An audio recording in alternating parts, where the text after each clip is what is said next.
열정과 즐거움이 가득한 7월이 되시길 바랍니다. 라디오 서울이 늘 함께합니다. 강혜신의 오늘의 미국.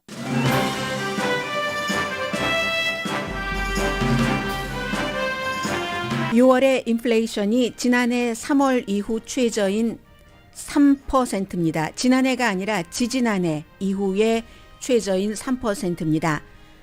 그러나 렌트비 등이 내려가지 않아 연준은 이달 말에 이자율을 올릴 것으로 예상됩니다. 롤링힐스 에스테이트 주택 붕괴 사태는 슬로우 모션 재난입니다. 집이 붕괴돼 중요한 것들조차 챙기지 못하고 대피한 뒤 비상사태가 선포되고 자신의 집에 날마다 와서 쳐다보는 주민들은 뭐가 잘못된 거지 의문합니다. 그분들의 스토리를 들은 분이나 지질학자 모두 경고에 맞는 준비를 해야 한다는 생각을 합니다. 로스앤젤레스 타임즈의 해안은 집 짓기보다는 공원 만들기에 적합하다는 지적과 함께 미래의 피해를 줄이기 위한 방안을 제시한 UC 얼바인 교수 기고문이 실렸습니다. 북대서양 조약기구 나토는 우크라이나의 나토 가입을 언젠가는 승인하겠지만 언젠가는이 언제인지를 못 박지 않았습니다. 나토의 발표 직후 나토를 비난했던 젤렌스키 우크라이나 대통령도 바이든 대통령을 만나기 직전에는 비난 수위를 낮췄습니다. 바이든 대통령에게 승리입니다. 나토 정상회의에서 G7 국가들은 우크라이나에 장기 지원을 하겠다고 서약했습니다. 한미일 지도자가 나토 정상회의에 참석하는 동안 북한이 장거리 미사일을, 대륙간 탄도미사일을 발사했습니다. 며칠 미국 정찰기를 격추하겠다고 위협한 뒤에 발사입니다. 미국과 한국 대통령, 일본 총리는 역시 이 문제도 오늘 논의를 합니다. 후쿠시마 오염수를 바다에 방출하면 안 된다는 글이 독자의 글입니다. 워싱턴 포스트에 실렸습니다.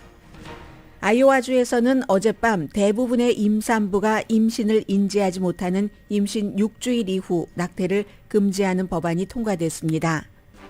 네브라스카주의 한 어머니는 10대 딸의 불법 낙태를 도운 혐의에 대해 유죄를 인정했습니다.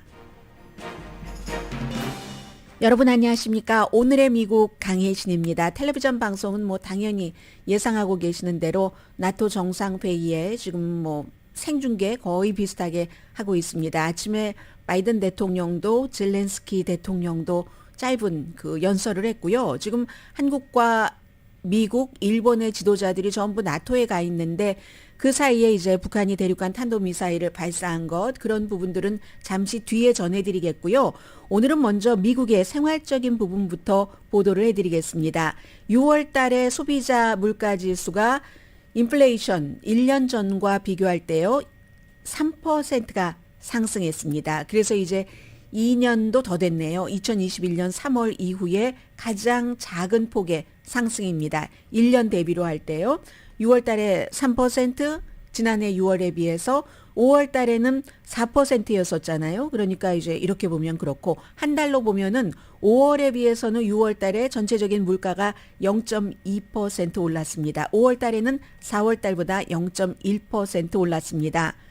그리고 연료와 식품값을 뺀 핵심 물가지수, 이제 중요하죠. 전문가들이 많이 보고 있는 것은 6월 달에 4.8%, 일반 다 합치면은 3%, 핵심 물가지수는 4.8%, 5월 달에는 이것도 5.3%였거든요. 전문가의 예상은 좀 변동이 심한 에너지나 식품값을 뺀 핵심 물가지수 코어 인덱스는 5%가 될 것이다 라고 예상을 했는데 4.8%였습니다. 이 지수도 2021년 8월 달 이후에 가장 느린 속도로 상승했습니다. 그러니까 전반적으로 보면 한마디로 이 수치를 라디오 방송으로 운전하시면서 들으시는 분들께도 말씀을 드릴 수밖에 없어서 말씀은 드립니다만 근거를 전하기 위해서요. 연료와 식품값은 내려갔다는 것이고 따라서 인플레이션이 내려갔다. 그런데 연료와 이런 얘기입니다. 그래서 가솔린은 1년 전과 비교를 해보시면 잘 느끼실 겁니다. 26.5%가 내려갔고요. 새로운 자동차 값은 별다른 변화가 없는데 중고차와 트럭 값은 계속 좀 내려가는 추세입니다. 1년 전보다 5.2% 내려갔네요. 6월 달에 한 달 동안 0.5% 내려갔고 새로운 자동차 말씀드린 대로 똑같고요. 그 밖에는 항공기, 뭐 가구 가격 뭐 이런 것들도 좀 변동이 있고요. 경제 전문가들은 지난 여름 어땠습니까? 9.1%였습니다. 지금 4%라잖아요. 전문가들뿐만이 아니라 소비자들도 좀 안도감을 느끼긴 합니다. 꾸준히 내려가고 있기 때문에 이건 이제 기본적으로는 크게는 공급망이 해소됐고 그리고 이제 러시아가 우크라이나를 침공한 이후에 막 엉켜 있었던 것이요. 에너지 값도 마찬가지입니다. 서유럽이 자국책을 마련을 해서 그렇게 시행하고 있기 때문에 기본적인 큰 그림에서 안정돼 가고 있는데 아직도 2%가 아니잖아요. 연방준비제도의 목표인 2%가 아닌 3%이기 때문에 집값이 내려가도 이게 렌트비가 계속 내려가질 않고 있거든요. 집값은 이런저런 이자율 때문에 내려간다 할지라도 렌트비 증가가 슬로우하다는 사인이 안 보입니다. 그렇다고 막 치고 올라가는 정도는 아니지만 6월 달에도 집값이 0.5%이 정도면은 비싼 집에서는 치고 올라가는 정도가 될 수 있겠는데요. 5월 달과 마찬가지로 0.5% 올라갔습니다. 뿐만 아니라 교통비 무슨 뭐 자동차 보험 같은 거 포함해서요. 그런 뭐 레크레이션 가격, 요즘 뭐 서비스 가격 이런 것들이 많이 높아졌으니까 그런 것들이 올라가기 때문에 다 같이 물가가 인상되면 좋은데 어떤 것은 올라가고 어떤 것은 내려가고 그리고 이건 정말 내려갔으면 좋겠다. 렌트비 같은 게 워낙에 액수가 크니까요. 그게 안 내려가니까 지금 연방준비제도가 7월 25일과 26일에 공개시장위원회 회의를 열었을 때 그때 이제 이거 이자율을 다시 올린다 하는데 뭐 90% 이상 전문가들이 생각을 하고 있습니다. 그래서 기본 금리를 지금 5%에서 5.25% 사이죠. 이 정도를 유지를 할 것이다라고 보고 있습니다. 이게 이제 경제 뉴스고요. 그러니까 지금부터 뭐 어떤 수치가 나온다 할지라도 이자율은 이번 달 말에 한 번 더 오른다라고 생각을 하시는 게 좋을 것 같고요. 롤링힐스 에스테이트에서의 그 집이 붕괴되고 집안이 내려와 이거 계속 지금 진행 중이거든요. 여기서 많은 분들이 여러 가지 생각들을 하실 겁니다. 전문가들도 마찬가지고 일단은 뭐 감상적인 측면도 있고요. 이성적인 측면도 있는데 여러분들께도 제게도 마찬가지고요. 다 해당될 수 있는 그런 뉴스이기 때문에 이 내용을 좀 전해드리겠습니다.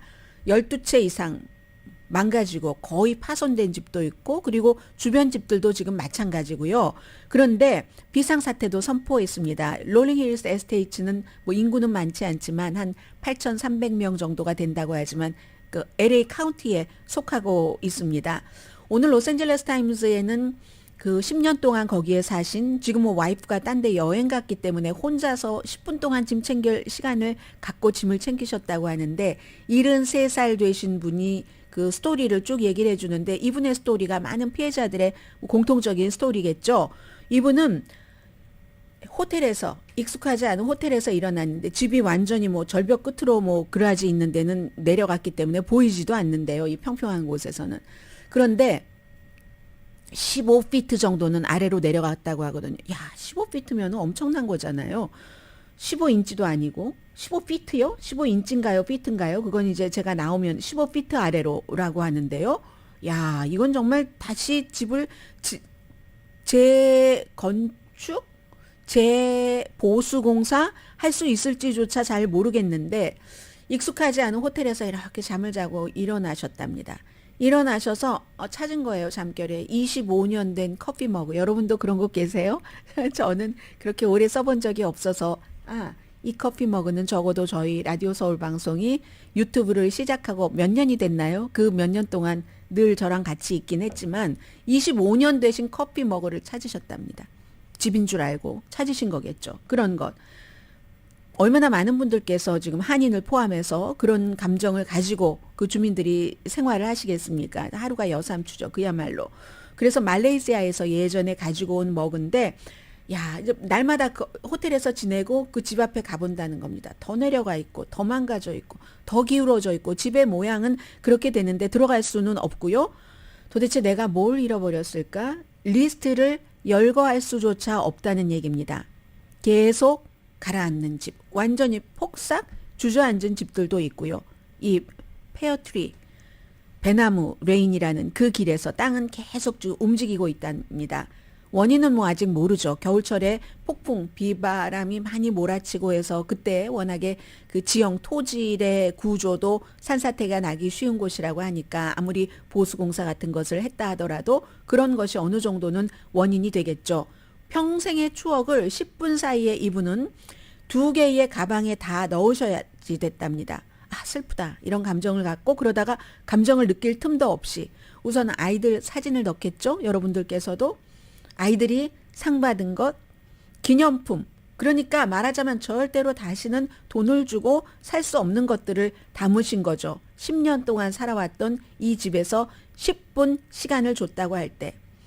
오리지널 스팟에서 집이 15피트 아래로 이렇게 내려가면서 천정 데미지 난 건 다 보이고요. 그라지가 계곡 쪽으로 가서 더 이상은 길 쪽이 아닌 것도 보이고 현관문을 열 수도 없고 해서 상자에 이제 막 10분 동안 막 챙기신 거예요. 이것저것을 챙겨서 담아놓고는 내려놓고는 다 못 가지고 나오셨답니다. 가방 2개에 챙겨가지고 나와야지 되니까 보험을 챙기셔야지 되고 뭐 여러 가지 등등 사진 다 사라지기 전에 당장 입을 몇 가지의 옷 같은 것을 챙기면서 이분이 얘기하시는데요. 73살 되신 분이시잖아요. 우리는 디지털 시대가 아니다. 그래서 필름으로 모든 기억은 필름에 담겨 있잖아요. 사진도 휴대폰에 담겨 있는 것이 아니라 필름에 담겨 있다라고 얘기를 하면서 다른 생각을 할 시간조차도 없었는데 그런 뭐 페이퍼로 인쇄가 된 사진 같은 서류 같은 그리고 사진도 빨리 찍었어야지 됐다. 이건 완전 다크 조크 아니에요? 빨리빨리 사진을 10분 동안 집만 챙기는 게 아니라 그 당시에 완전히 뭔가가 없어져 버릴 수도 있잖아요. 나중에 보험에서 이것도 그레이 에리어입니다만은 어느 정도 커버를 받을 수 있을지를 사진을 빨리빨리 찍고 뭐를 챙겨 나오셔야지 되니까 그야말로 뭐 어떻게 할 시간이 없어서 골동품이라든가 좋아하던 뭐 그림이라든가 도자기라든가 25년 동안 같은 커피 머그를 쓰셨다는 분이니까 그쪽의 취향을 짐작을 할 수는 있을 것 같습니다.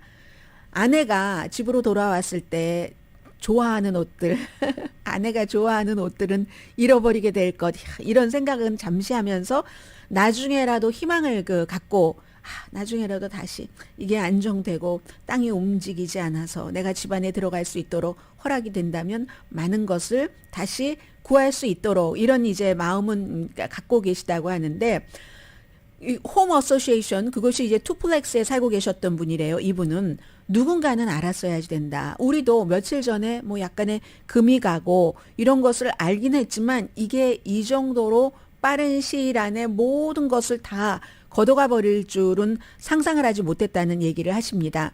그래서 이제 1946년 이후부터 이제 그쪽 집안이 계속 이동을 하고는 있는데 1990년대도 한번 큰 사고가 났고요. 그렇지만 이 홈 어소시에이션에서도 뭐 괜찮다고 하고 너무너무 아름다운 곳이어서 10년 동안을 행복하게 사셨죠. 그런데 그 아름다운 곳이 무서운 곳으로 그냥 한순간에 확 바뀌어버린 거죠. 그래서 이분이 이제 이렇게 밖에서 또 집 밖에서 집 안을 이렇게 집 안에는 못 들여다보지만 이제 사라져가는 나의 집, 달라져가는 모양이 완전히 일그러져가는 그런 나의 집을 나를 행복하게 해줬던 집을 이렇게 쳐다보는데 마당에 그래도요 레몬트리가 꼿꼿이 서 있다라는 얘기를 하시거든요. 대신 레몬이 많이 떨어진 채로 도대체 우리가 뭘 잘못했지? 뭘 잘못해서 안전하다고 해서 이 집에 이사 와서 10년 동안 살다가 순간적으로 무엇을 잃어버렸는지조차도 나중에 한참 세월이 흐른 뒤에 알 수 있을 정도의 이 일을 당해야지 되지? 이분의 얘기입니다.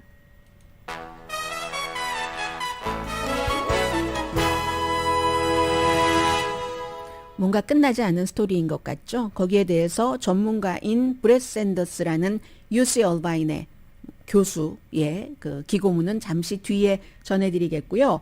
오늘의 미국은 전문가가 추천하는 이민법, 가정법 전문 재인정 종합법률 사무소, 총 20억 달러 승소, 교통사고와 상해 전문 브라이언 타필라와 CG 변호사 그룹 공동 후원입니다. 여러분과 제가 오늘 그 어떻게 하죠? 약속 이렇게. 모르겠네요. 이렇게 하던가요? 약속을 하나 했으면 좋겠어요. 저도 마찬가지거든요. 박스는 있는데 그 박스 안에 여러 가지 서류들이 뭐 보험까지 다 한꺼번에 정리가 돼 있는가? 그리고 그것도 어떤 때는 업데이트를 해야지 되잖아요. 그래서 책상 위에 저쪽 파일 박스가 그냥 그 파일이 그냥 있는 것도 있고 하는데 여러분과 제가 오늘 지금부터 약속을 하는 겁니다. 무슨 일이 일어날지 모르니까 나 혼자에게만 해당되는 것이 아니고 가족들 다 주변 사람한테 해당되는 거니까 중요한 것은 여권 당연하고요. 당연히 한 박스에 챙겨놓기. 우리 늘 이런 거 지진 이후에 했었잖아요. 그런데 또 잊고 있었습니다. 미국 전역에서 세계 어느 곳에서 한국에서 저희 라디오 서울 방송을 듣고 계시는 분들이라도 오늘은 전부 나의 가장 중요한 돈으로 살 수 없는 그런 것들을 챙겨놓기 약속했습니다. 잠시 뒤에 뵙겠습니다.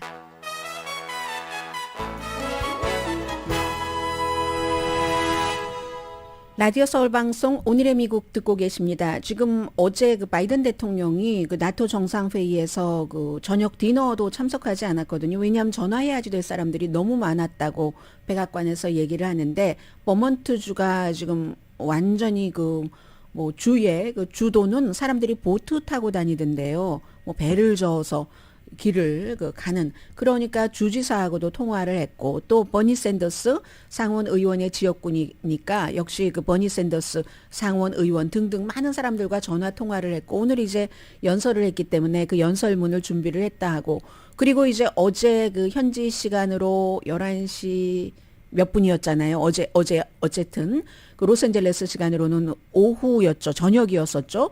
북한이 또 대륙간 탄도미사일을 발사를 해서 일본의 그 기시다 후미오 총리도 지금 나토 정상회의에 가 있고 한국의 윤석열 대통령도 가 있고 이 기시다 후미오 총리야 또 뭐 나토가 확장을 하니까 북대서양 조약기구이긴 하지만 뭐 태평양을 중심으로 한 이런 국가들을 확장을 하는 그런 의미도 있지만 G7 국가들이 또 다 모였습니다. 우크라이나를 지원해야지 되기 때문에 해서 이제 기시다 후미오 총리는 그런 면에서도 갔고 오늘 아침에도 사진 찍는 거 보니까 패밀리 촬영이라고 하잖아요. 그 G7 패밀리들 촬영을 하는데 젤렌스키 이번에 나토 정상회의의 포커스는 우크라이나니까 우크라이나에 젤렌스키 대통령이 있으면 젤렌스키 대통령의 바로 오른쪽 옆에 조 바이든 대통령 그 옆이 기시다 후미오 총리 그 옆이 임마누엘 마크롱 이렇게 돼 있고 젤렌스키 대통령의 왼편에는 이제 캐나다 총리 이런 식으로 이제 G7 국가들이 쭉 펼쳐서 여러 가지 얘기를 했는데 바이든 대통령은 국내에 이런 문제가 있고 그리고 일본 기시다 후미오 총리가 깜짝 놀랄 만한 그럼 한국은 당연하죠. 한국은 더 놀라고 왜냐하면 지난번에 이미 북한이 대륙간 탄도미사일을 발사했었을 때 미국 본토까지 올 수 있는 거잖아요. 그래서 이 바이든 대통령이 그쪽에서 전역을 스킵하고 여러 가지 일을 하고 있는 동안 북한은 또 일본 그 서해 일본과 한국 그 중간에 해역에 떨어졌다고 하고 이번에 대륙간 탄도미사일은 1시간 넘게 74분을 비행을 해서 600 몇십 마일을 갔다는 거잖아요.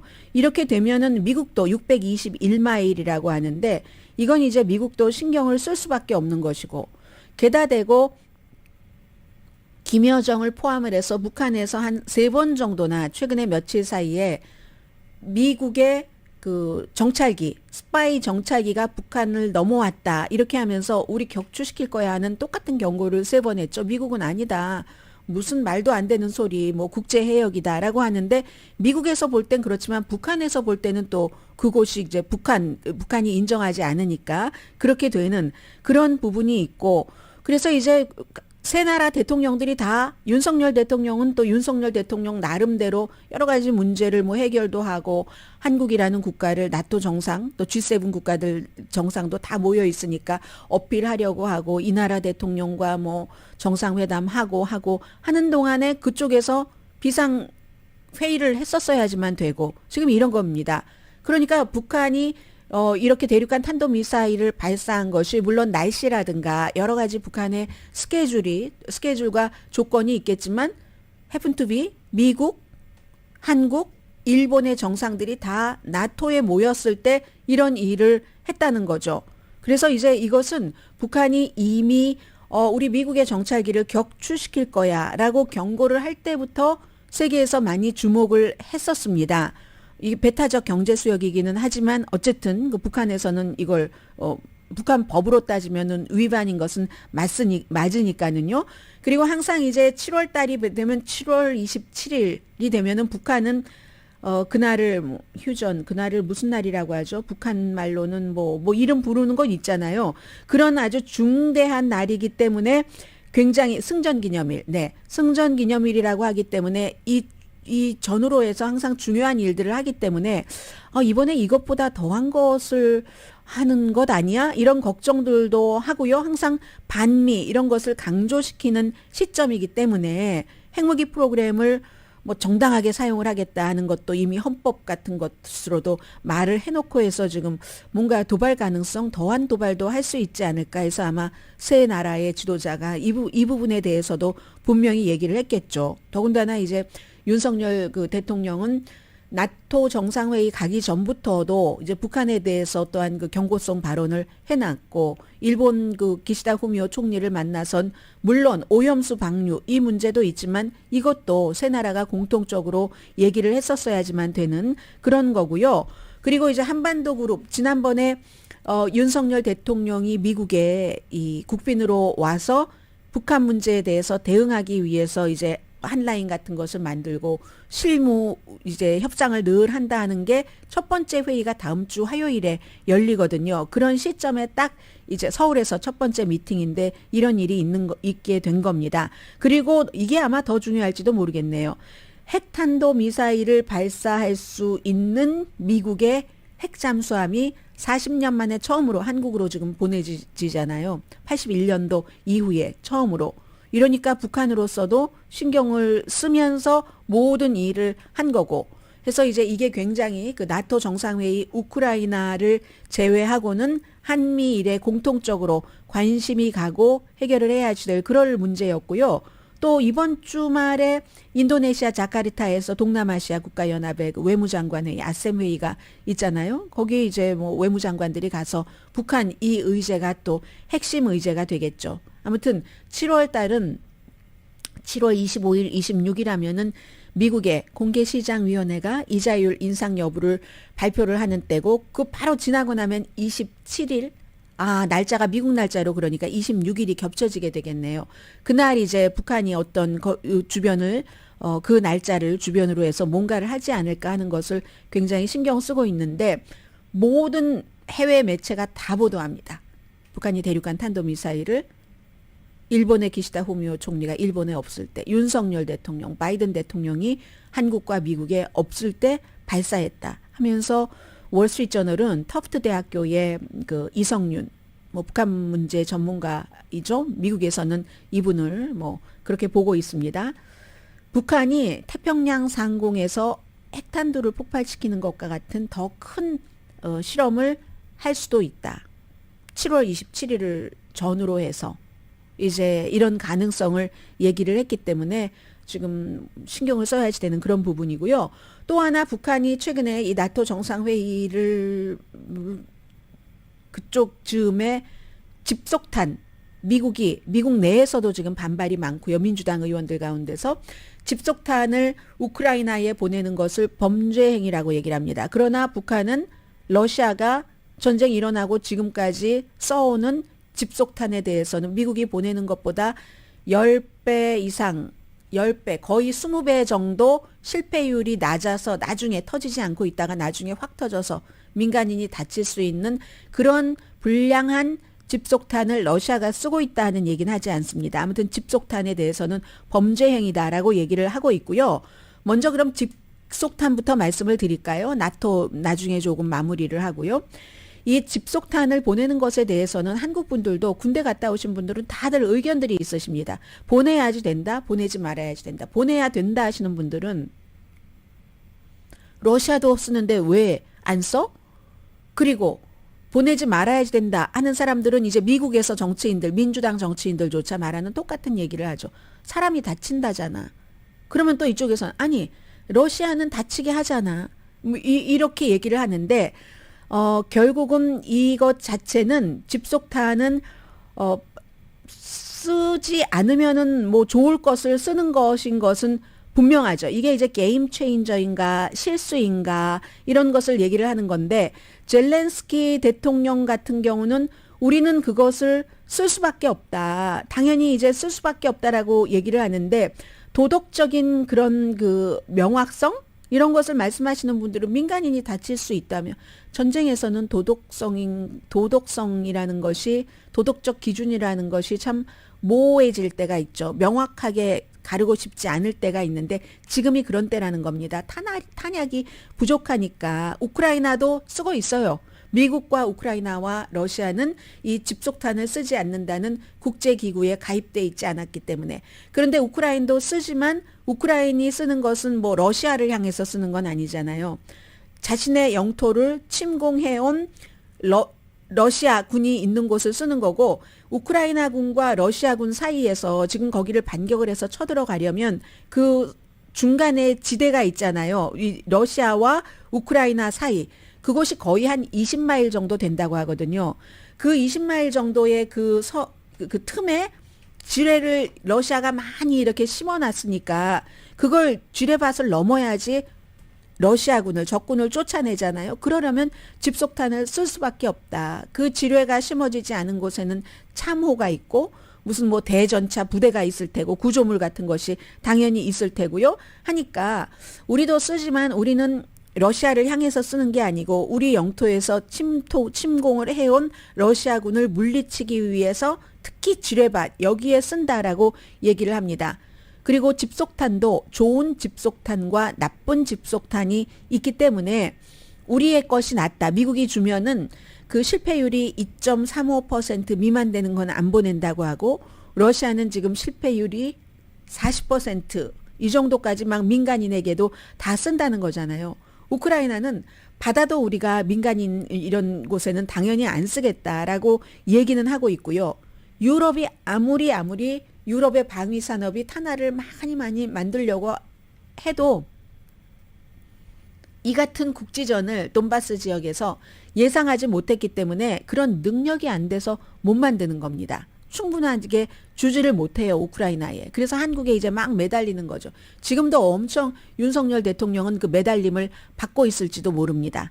그곳이 한창 지금 일할 시간이기 때문에 그래서 없어서 그렇게 쓸 수밖에 없다는 거고 집속탄은요. 미국에도 그 아프가니스탄 걸프전 당시에 91년도에 걸프전 당시에 미군 사망자의 10%가 그 당시에 그냥 우리가 오발탄 이렇게 얘기를 했잖아요. 그 오발탄이 군인이 갑자기 걸어가다가 다른 동료 군에게 전우에게 이렇게 오발탄으로 쐈다는 얘기가 아니라 집속탄 같은 거 다 이제 말을 이렇게 부드럽게 하기 위해서 오발탄 뭐 이렇게 얘기하는 건데 사망한 군인의 10%가 이 집속탄이었거든요. 아무튼 그렇습니다. 우크라이나의 대통령이 계속 얘기를 하죠. 우리는 우리의 영토를 되찾기 위해서 모든 걸 해야 된다. 무기를 갖고 현명하게 쓰는 게 무기 하나도 없이 넉넉고 있는 것보다 좋은 방법이라는 것은 누구나 안다. 이렇게 얘기를 하고 미국의 그 정치인들은 민주당조차도 인권을 굉장히 강조하는 당이 민주당이잖아요. 저건 쓰면 안 된다. 뭐 인권 단체들 세계에서 다 마찬가지로 얘기를 하고 그러나 또 전쟁에 참전해봤던 사람 일리노이주의 연방 상원의원 이런 사람들은 no way. 앞서 말씀드린 뭐 우크라이나 대통령이 하는 얘기라든가 그런 것을 바탕으로 집속탄 지금 우크라이나에 필요하다라고 얘기를 합니다. 그리고는 이제 나토는 제가 간단히만 정리를 해드리면은 될 것 같아요. 오늘 그 나토 회의에서 이제 중요한 거 다 끝났거든요. G7 회담도 끝났고 바이든 대통령과 젤렌스키도 만났고 해서 이제 G7이 할 수 있는 대로 바이든 대통령이 이제 대표로 얘기를 했는데 우리는 장기적으로 우크라이나의 안보를 지원을 하겠다. 그거를 이제 우리는 정말 약속하겠다라고 얘기를 했습니다. 그리고 이 젤렌스키 대통령은 어제 이제 나토에서 타임라인을 정하지 않았어요.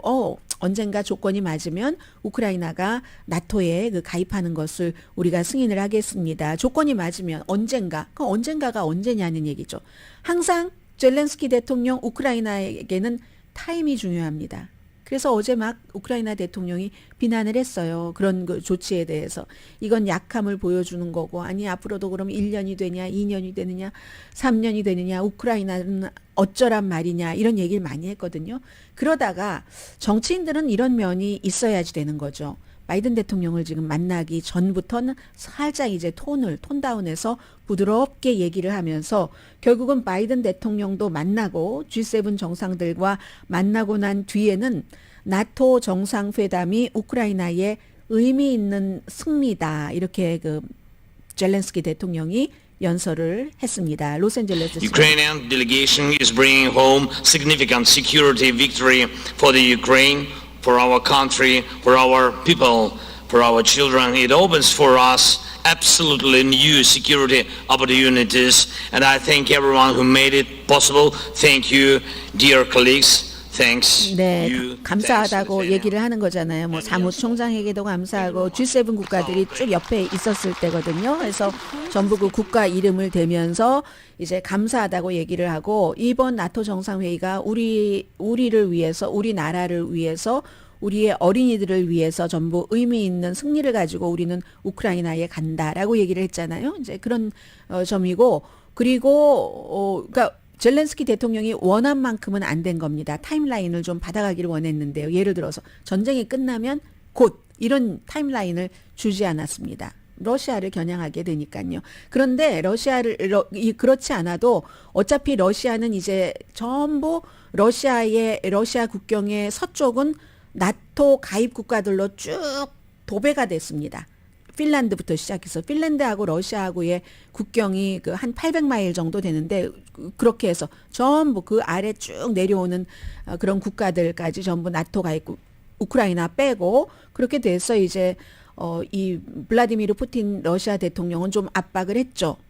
전쟁을 시작할 때 아니 2008년도부터 우크라이나가 나토에 가입하기를 원했으니까 서구의 민주주의 쪽을 이 푸틴 쪽보다는 러시아 쪽보다는 좋아했으니까 그래서 이걸 완전히 뭐 본때도 보이고 뭐 땅도 넓히고 하려고 했다가 완전히 혹을 붙인 거죠. 이 경우에는 더 많은 국가들이 중립국인 핀란드와 스웨덴이 이제 핀란드는 이미 가입했고 스웨덴도 가입하게 됐으니까 그로 인해서 이제 오늘은 다 얘기합니다. 터키가 스웨덴에는 이것을 받았고 미국에서는 F-16 전투기를 팔도록 미국이 갖고 있는 가장 큰 무기 가운데 하나가 외교를 할 때 군수품입니다.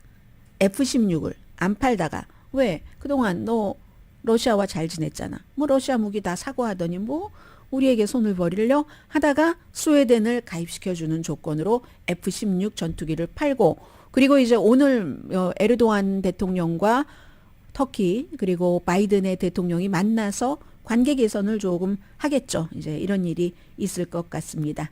아무튼 전쟁에서 호주가 30대의 장갑차를 전에도 장갑차 보냈는데요. 추가로 보내는가 보네요. 추가로 지원한다. 이런 얘기들을 했고요.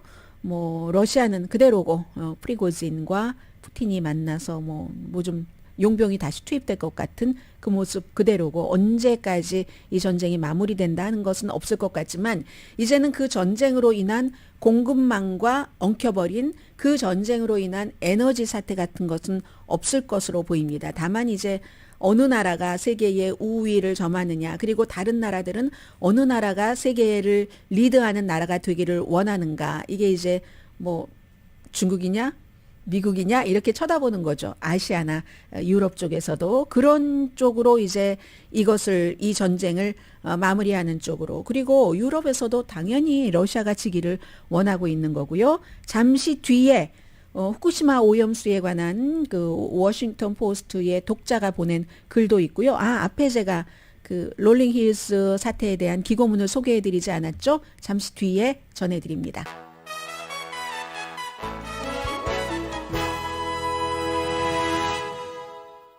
라디오 서울 방송 오늘의 미국 듣고 계십니다. 네, 나도 저기 아래 막 멋진 뭐가 보이고 파란 바닷물도 보이고 하는 곳에 살고 싶어요. 하셨던 분들, 그리고 그런 꿈을 가지고 뭐 열심히 일해서 아니면 원래 부자여서 그런 곳에 사시는 분들도 굉장히 많으신데, 요즘은 기후변화가 너무 갑작스럽게 이루어지니까 걱정들을 하시는 분들이 많으십니다. 브렛 샌더스 교수가 UC 얼바인에서 엔지니어링, 환경 엔지니어링 가르치고 계시는 교수님입니다. 로스앤젤레스 타임즈에 기고문을 보내셨는데요. 롤링 힐즈 에스테이트 캐년, 이곳 과학자들은 지형과 기후 변화의 이 빠른 변화를 많이 알고 있고 많이 경고를 했는데, 근데 지난 수십 년 동안 너무 빨라졌고 그 변화가 요즘은 더군다나 더 빨라져서 눈으로 보고 있잖아요. 우리 집이 15피트가 며칠 사이에 더 내려갔다. 원래의 이 그라운드에서. 그것만 그런 게 아니라 더위, 홍수, 더위는 미국 남부 지역 쭉 홍수, 버먼트를 포함해서 동부 지역 해안가 쭉 롤링힐스 에스테이트 같은 산사태. 그런데 위험에 대한 충분한 준비를 우리는 안 하고 있다는 겁니다. 뭐 설마 예전에는 늘 백년대계를 얘기를 하잖아요. 교육도 저는 요즘에도 백년대계를 얘기하던데 백년대계 아닌 것 같아요. 아니지 않으세요, 여러분? 요즘은 10년도 하기 굉장히 힘든 것 같은데 어떻게 백년대계를 얘기를 하는지 모르겠어요. 요즘 한국에서도 무슨 사교육 문제 얘기하면서 여전히 교육은 백년대계인데 하고 비난을 하시는 분들이 굉장히 많으신데, 어떤 면에서건 백년대계는 아닌 것 같아요. 환경에 대한 이런 정책도 백년대계 의미 없다고 봅니다. 그래서 과학적인 모델 예측이 어느 때보다 필요하다고 이 교수님이 강조를 하십니다. 그게 불완전하다 할지라도 제한적인 것 당연하겠죠. 완벽한 게 어디 있겠습니까? 이 빠른 시대에. 경고 사인이 있던 없던 한 가지는 분명한 게, 며칠 동안 우리가 보니까 작은 경고도 무시하면은 안 된다는 거죠. 집에 어떤 크랙 있고 하시는 분들 뭐 신경 써보시기 바랍니다. 산불은 점점 심해지고 전체 마을이 날아간 적도 있잖아요. 이 북가주 어디에 아무리 소방관들이 본인의 생명을 내놓고 사투를 벌이면서 불을 껐어도 마을이다. 그 날아간 마을 이름이 파라다이스 아니었던가요? 그래서 참 아이러니다라고 생각을 했었는데, 폭우는 리버사이드에 살고 계신 분들 아시잖아요.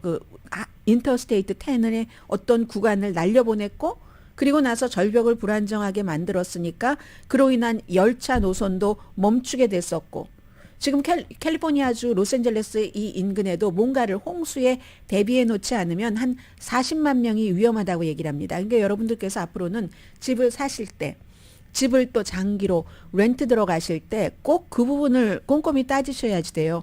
부동산 그 에이전트를 하고 계시는 분들은 당연히 알고 계시고 다 얘기를 해주시죠. 여기는 무슨 뭐 홍수 다발 지역이다.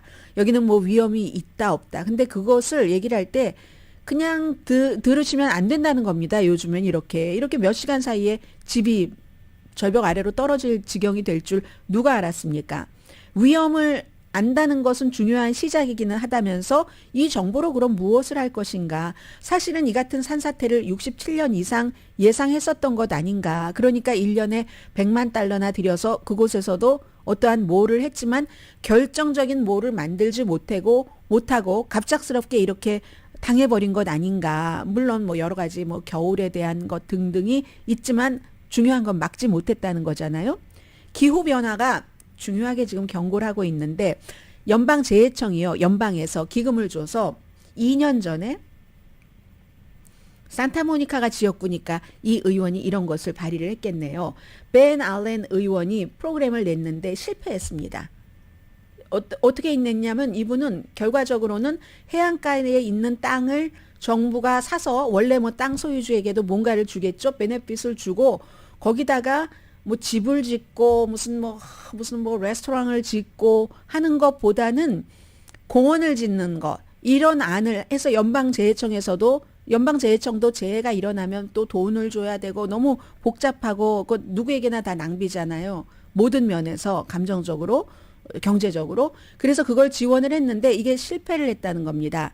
이 교수는 그 해안가 주변은 공원이라든가 사람들이 쫙 보는 이런 곳을 만들기가 적합한 것이지, 어디 뭐 개간을 하고 해서 집을 짓기, 빌딩을 하길, 공원 빌트는 괜찮아요. 그렇게 적합한 게 아니다. 특히 이제 캘리포니아 해안의 경우는 아름다운 공원을 지어서 사람들이 이렇게 보고 즐기기에, 그렇게 될 때 모래도 지금 뭐 없어진다고 하잖아요. 비치가 점점. 그것도 보충할 수 있다고 얘기를 한다는 거죠. 우리가 노트리지 지진을 경험을 했습니다. 저도 노트리지 지진 났었을 때 방송을 했었는데요. 그때 그 경험으로 당시에 엄격하게 룰을 적용을 했죠. 그 당시에는 뭐 그렇게까지 아니 돈이 없는데 그걸 어떻게 다 하란 말이야 했는데 그렇게 하고 난 결과 정말 많은 사람들을 또 다른 작은 지진으로부터 구할 수 있었다. 사람뿐만이 아니라 재산도 보호를 하는 거잖아요. 그러니까 실수하지 말자. 기후 변화를 받아들이는 것이 눈으로 조금씩 보면 설마 4대에 그러겠어? 4대가 아니라 몇 시간 만에 그런 일이 일어나잖아요. 보기만 하면 안 되지. 라고 얘기를 하면서 데미지를 최소화하고 피해를 줄이자. 이제 이런 얘기를 환경 엔지니어링 교수 UC 얼바인의 브렛 샌더스 교수가 한 얘기입니다. 환경을 말씀을 드렸으니까 후쿠시마 오염수에 대한 그 워싱턴 포스트의 이분은 이름이 사우스 메인주의 사우스 포틀랜드라는 곳에 살고 계시다고 본인을 소개를 했습니다. 단 킴벌이라는 분인데 이분이 얘기하기를 후쿠시마 오염수를 해양에 방류해서는 안 된다는 얘기입니다. 우리 오늘의 미국에서 많이 말씀을 드려서 다 알고 계시는 거니까 그리고 뭐 독자가 보낸 글이니까 짧기도 해요. 이거 안전하다고 얘기를 하는데 국제에너지기구도 문제지. 그걸 왜 승인을 해주냐라고 얘기하면서 일본과 그것을 뭐 원자력 발전소를 짓고 관리했던 테이코가 선택의 여지가 없다고 하는데 아니 왜 세계가 그처럼 그 무책임하고 무능하고 태만한 테이코의 잘못을 세계가 그 벌을 받아야지 되는가? 물에 들어가면은 이게 어쨌든 나쁜 것 아닌가? 뭐 이런 얘기를 이분은 하십니다. 그리고 테이코가 이 1971년도에 이걸 지을 때 엄청난 규모의 지진과 쓰나미가 올 수도 있다는 것을 알고 지었다는 겁니다. 2008년도 컴퓨터 모델을 보면은 아주 심각하게 그 모델 결과를 과소평가했는데 재난이 일어나서 후쿠시마의 주민도 숨지고 막 방사능이 오염된다. 이건 이제 그 컴퓨터 모델이에요. 그런 게 있었을 때 정부가 어떻게 대응을 했는가? 일본 정부가 방사능 노출도를 높이는 것으로 대응을 했답니다. 그러니까 니들이 잘못하고 이걸 왜 해양에 방류를 해? 하는 이 같은 주장이 아마 상당수의 한국 분들의 이 정서적인 심정일 것 같습니다. 미국 워싱턴 포스트에 실린 글입니다. 잠시 뒤에 뵙겠습니다.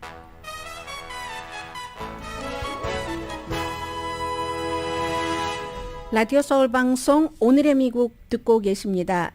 그 아이오와주에서 어젯밤에 이제 대부분의 임산부가 임신 사실을 알기 힘들다는 6주일 이후에 낙태를 금지하는 법안이 통과가 됐습니다. 그리고 주지사가 금요일에 서명을 하면은 곧 즉시 이제 시행이 된다고 하거든요. 그런데 아이오와주는 2018년도에도 같은 그 법안이 통과가 됐었는데 1년 뒤에 주의 대법원이 이걸 막았습니다.